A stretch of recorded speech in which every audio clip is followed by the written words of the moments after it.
Tengo el honor de estar en comunicación con el señor ex vicepresidente de la República de Guatemala, el doctor Rafael Espada. Doctor, muchas gracias por acceder a esta entrevista. Muchísimas gracias, Juan. Es un placer. Muchas gracias por la atención de llamarme. Y es un gusto. Lamentablemente, en Sudamérica, cuando escuchamos noticias de Guatemala, no son de las mejores. Hace un par de meses se incendió el Parlamento de la República. Ayer hubo un atentado, supuesto atentado, un hecho confuso que involucró la seguridad del jefe de Estado, el presidente Alejandro Giammattei. Se habla del accionar de las pandillas. Parecería que es un país ingobernable. ¿Qué nos puede decir usted como guatemalteco y por su experiencia al haber sido vicepresidente? Muchas gracias. Yo no estoy en el gobierno actualmente, pero claro, estoy en Guatemala y vemos la situación tan seria que es Guatemala. Entonces, es importante dividirlo en parte de lo que estás preguntando. Primero, con respecto al incidente que fue al día de ayer anunciado, según tengo entendido, el ejército de Guatemala y la prensa aclaró, lo mismo que el gobierno de México. El incidente fue cerca de la frontera de México. Aparentemente hubo un encuentro entre las fuerzas militares que estaban vigilando la frontera, ya que el presidente estaba cerca de la frontera inaugurando una carretera, y personas del narcotráfico y crimen organizado que obviamente están muy cerca de esa línea, porque esa línea es la línea de salida y el paso hacia el norte de Guatemala. Entendiendo que Guatemala es la frontera sur del sistema norteamericano, tanto de Estados Unidos, Canadá y México. Guatemala es la primera frontera hacia el sur. Es una frontera pequeña, una frontera muy irregular y con poca vigilancia por la calidad de estructura en esa área. Pero digo esto porque la noticia, pues sí fue alarmante. Yo estaba actualmente en el área occidental también, estaba cerca de Quetzaltenango, andaba por Totonicapán, y que es un departamento cercano, y escuchamos la versión, y esa versión pues fue corroborada hoy por los servicios los servicios del ejército y de información presidencial, la cual no había un atentado directo. El presidente no se ha pronunciado, pero esto es un informe del ejército de Guatemala y del servicio informativo de prensa. Doctor, el año pasado surgió una hipótesis o al menos una investigación del Ministerio Público diciendo que había grupos de pandilla de la Mara Salvatrucha que tenía planeado matar al presidente. En este caso, ¿cómo avanzó esta investigación? ¿Se descubrió la veracidad de la misma? No le podría decir porque no tengo directo contacto con el Ministerio de Gobernación y el Ministerio de la Defensa, pero nosotros tenemos, y es una verdad, que en Centroamérica las pandillas pues sí están muy activas.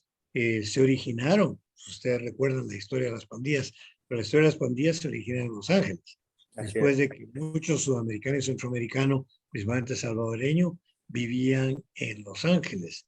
Luego los salvadoreños son muy trabajadores y gente muy inquieta, y parece que desarrollaron pandillas, que las pandillas son un fenómeno social que lo vemos en todos los países y en todas las sociedades. El grupo de gente joven que se une para hacer algo. Desafortunadamente es para hacer aquí cosas nocivas e informales e irregulares. Así es que las pandillas se formaron en Los Ángeles cuando Estados Unidos se dio cuenta del conflicto entre pandillas salvadoreñas y las pandillas de los afroamericanos, que dio un conflicto tremendo. Incluso se movieron a Las Vegas, y todo esto que hubo, pues los salvadoreños que estaban ahí fueron expulsados de Estados Unidos y regresados a El Salvador.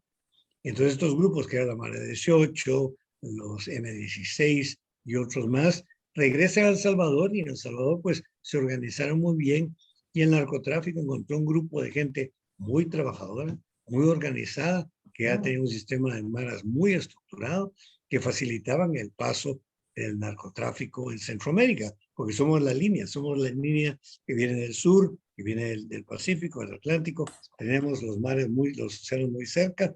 Entonces todo ese tráfico que venía por el Atlántico por el Pacífico y por tierra a través de Panamá y Colombia, pues era fácilmente pasar por ese cuellito que era Honduras, Salvador y Guatemala, el llamado Triángulo Norte. Pues los salvadoreños instalaron esas maras, se vinieron a Guatemala también. Guatemala, pues yo siempre en son de orden decía que en nuestros países, si yo fuera jefe de un capo, de un narco, de un sistema narco, trabajaría en su sistema porque el sistema jurídico es bastante débil y las estructuras jurídicas estructurales son muy débiles, lo que facilita este tipo de acción. Pero diciendo esto, creo que debemos tener en cuenta que el crimen organizado, el narcotráfico, está muy, muy activo en esta frontera sur de Norteamérica, que es Guatemala, y que inicia con todo el territorio centroamericano, incluyendo, como digo, Salvador, Honduras, y luego seguimos hacia abajo, en donde desafortunadamente sí el narcotráfico, el crimen organizado, está creciendo cada día más y más y contaminando las entidades estructurales de gobierno. Se avecinan las elecciones presidenciales en su país y en Centroamérica, para mal o para bien, hay dos gobernantes, dos liderazgos muy fuertes, el de Daniel Ortega de Nicaragua, que muchos dicen que es una dictadura de izquierda, y el fenómeno de Nayib Bukele, que parece que es una persona que lucha contra las pandillas, un líder mesiánico para algunos, para otros un desequilibrado, para algunos sectores un patriota. ¿Quién piensa que puede gobernar Guatemala y si piensa que puede haber el surgimiento de un Ortega o de un Nayib Bukele? Pues yo creo que sería diferente. Guatemala está en otra estructura. Sí, claro, estamos en este año preelectoral. Ahorita se están organizando los partidos para comenzar la campaña electoral que se autoriza por el Tribunal Supremo en enero. Ahorita los partidos están organizándose, eh, eh, tomando, adhiriendo personas a los partidos. Así es que estamos en un proceso de organización partidaria. Y las instituciones políticas de Guatemala, desafortunadamente, también son bastante débiles. No hay una organización bien estructurada, no hay una organización bien organizada de un partido de larga historia. En Guatemala los partidos duran muy poco y los que ganan por lo regular ganan tanto y están tan desorganizados que se dedican a hacer gobierno y se destruyen, que ha sido la historia de los partidos en Guatemala. Esperamos que esta vez no. Sin embargo, en la contienda ahorita hay muchos partidos, ahorita escritos, hay cerca de 22, 23 partidos para entrar a la campaña electoral en enero. Es que ahorita es la campaña eh, de organización partidaria. Hay muchos partidos nuevos, muchos partidos que están siendo anulados. Así es que estamos en la parte organizativa. Y lo que estamos haciendo ahorita es organizando el paso para en enero, que es el Tribunal Supremo Electoral de la Luz Verde, ya comenzar a poner las posiciones de presidenciables, vicepresidenciables, diputados, alcaldes y demás autoridades para que las elecciones sean en junio. ¿Usted va a postular, doctor? No puedo decir nada porque ahorita es prohibido anunciarse. La ley no permite que ninguno oficialmente se declare candidato. La declaratoria de candidatos es hasta en enero. Ahorita estamos formando, yo pertenezco a un partido nuevo, es un partido recién organizado, muy activo, gente muy honorable, gente muy digna, y esperamos poder entrar a la contienda y anunciar a los candidatos después de la Asamblea General Organizativa, que será en enero del 2023. Es que ahorita no puedo decir. En Centroamérica hay una relación muy tirante entre su país y Belice. ¿Cómo son las relaciones actuales con el vecino? Pues políticamente no hay una tensión muy tirante. Yo cuando soy en el Parlamento Centroamericano vimos la estructura. Había un conflicto territorial que ya está a nivel internacional, incluso ya está en los papeles de la Haya, en donde se está haciendo el proceso, y cada país presentó su plan, su idea y sus fundamentos legales. Así es que y los dos países, tanto Guatemala como Belice, aceptaron lo que la Haya diga y en eso estamos ahorita. Como cualquier frontera, si hay, de nuevo, conflictos de narcotráfico y crimen organizado y el problema de la migración.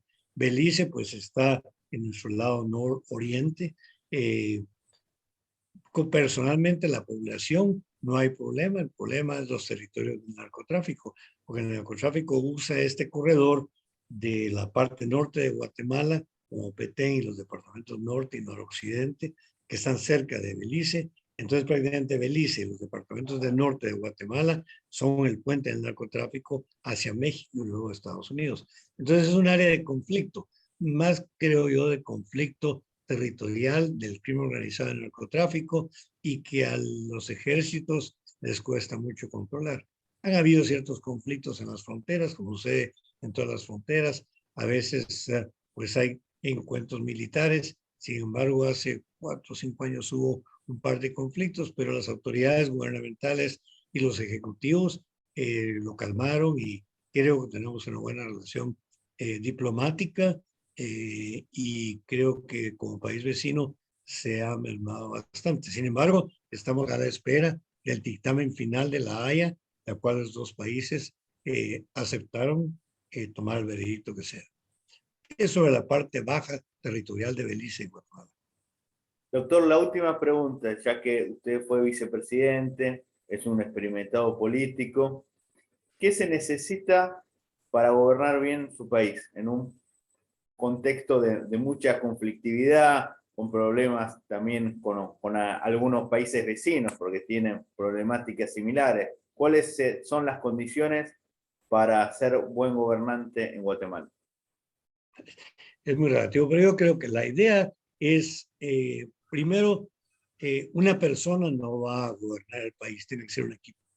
Primero tiene que, quien tome la presidencia, tiene que ser capaz de trabajar en equipo, tener un equipo de personas y que todos ese equipo sean primero gente muy madura, gente muy digna, gente con estructura social, política, humana y estructural muy bien organizada. Entonces, el siguiente presidente, si quiere ser exitoso, tiene que ser una persona muy madura, muy ecuánime, un político que pueda hablar con todos los segmentos y organizar un equipo de personas bien intencionadas, ante todo honradas y transparentes, porque eso sí hemos tenido. Desafortunadamente, nuestras políticas y nuestros gobiernos se han contaminado mucho con la corrupción, con la deshonestidad, ya que el crimen organizado se logró infiltrar, ya hay movimientos de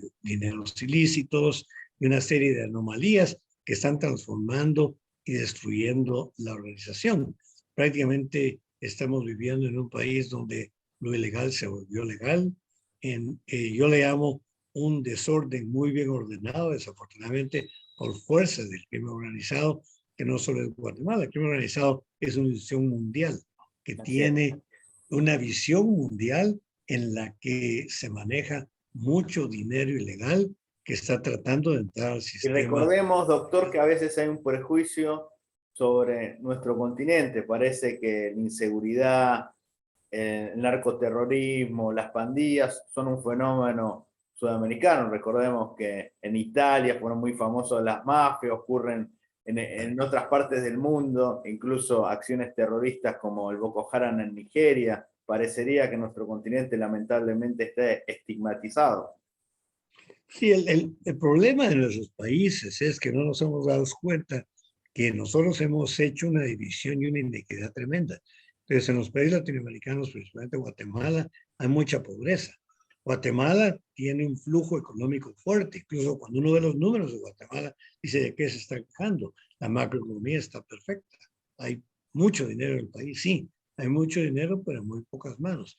Y la mayoría de la gente, el trabajo, la economía del país está basada en una economía informal, sin protección social, sin protección laboral, en la cual la macro sí está bien, pero la pobreza, la inequidad La desnutrición nos está destruyendo. Ahorita Guatemala antes era 1 de cada 2 niños. Últimamente son 2 de cada 3 niños que están desnutridos. Eso es criminal, eso es espantoso. Yo como médico me alarmo muchísimo porque he vivido desde que estoy estudiando medicina de la desnutrición y la hablamos y nunca se corrige porque es un problema estructural. No es un problema de darle de comer, no es darle de comer al niño, es cambiar la estructura social, política y económica del país. Y ahí es donde creo que está la sabiduría del próximo presidente. Soy una persona muy honrada, muy honesta, muy madura y con con un equipo grande de personas con una tolerancia cero, no importa quién sea, tolerancia cero a la corrupción.